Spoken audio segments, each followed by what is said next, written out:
Hi guys, so welcome to my YouTube channel again, and today this is the third questions of LeetCode Contest.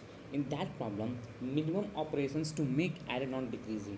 So you are given an array nums of length, and in one operation you may choose any subarray nums L to R and increase each element in that subarray by x, where x is any positive integer. Return the minimum possible sum of the values of x across the operations required to make the array non-decreasing. An array is non-decreasing if nums of I greater than equal to nums of I plus 1 for all 0 greater than of I and greater than of n minus 1.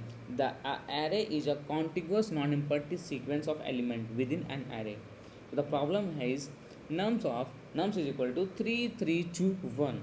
So one optimal set of operations, choose subarray 2 to 3 and add x is equal to 1, right? So resulting is 3 3 3 and 1. 2, choose subarray 3 3 and add x is equal to 1. Then result is 3 3 3 and 3.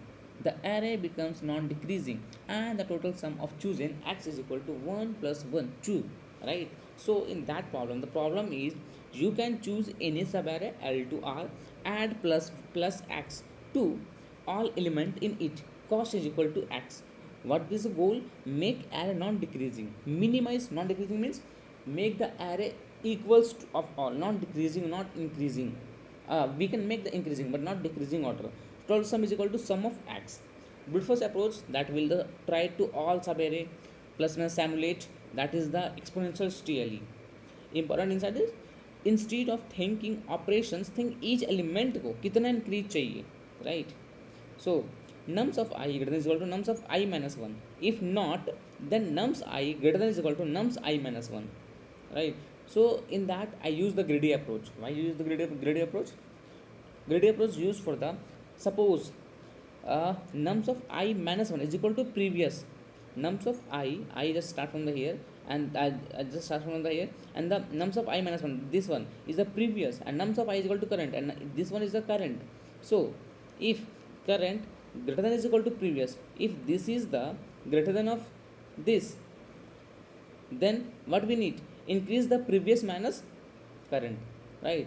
Then we just have to increase the previous 3 minus like this is the 2, then 2 minus 3 is equal to 1, right? So add this to answer, this is, so current is equal to previous.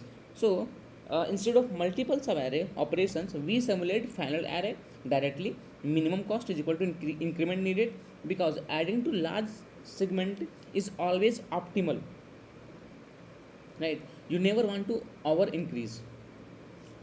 So what is the, so how can you write the code and how to that means what is your approach? So traverse from the left to right, track previous, if current greater than is equal to previous, add difference to answer, else update previous, right? This one.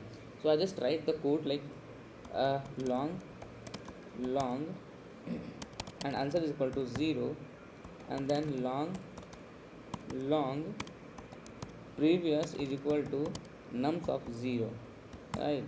Now for int I is equal to 1 to greater than of nums dot size and I plus plus.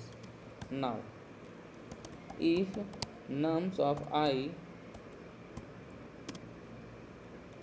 of previous, then answer plus is equal to previous minus nums of I, right? This is, now else previous is equal to nums of I, and then return answer, simple, right? Now I just check it will run or not. I think it will pass the all test cases or not pass the all test cases. Okay, so just we will try and optimize this. Yes, so simple is what I change here. I just change here to, in the previous code the problem is the problem in the previous code is basically fix each element independently. But the problem is that you can update entire subarray at once, right? So the counting, I just counting the 3 minus 2 plus 3 minus 1 is equal to 1 plus 2 is equal to 3. But the optimal is operations 1 to 2, 2 to 3. So 3 3 3 2. So total cost is equal to 1 plus 1 is 2. So the real, so inside we should not fix each element separately. Instead track how many times error decreasing. Correct idea is we only care about drops between adjacent element, right? This is, so the formula is answer is equal to sum of all decreasing between consecutive elements but only count the difference between drops, not cumulative, right? So this is, so and then I just solve this problem using the count only drops for original array. Simple the code, log n, start from this, and now if I is equal to greater than of n nums of I, then answer, then put, then update the answer to I minus 1 to the nums of I and return the answer, and then it will finally to run, right? So this is the code. So thank you for staying till the end.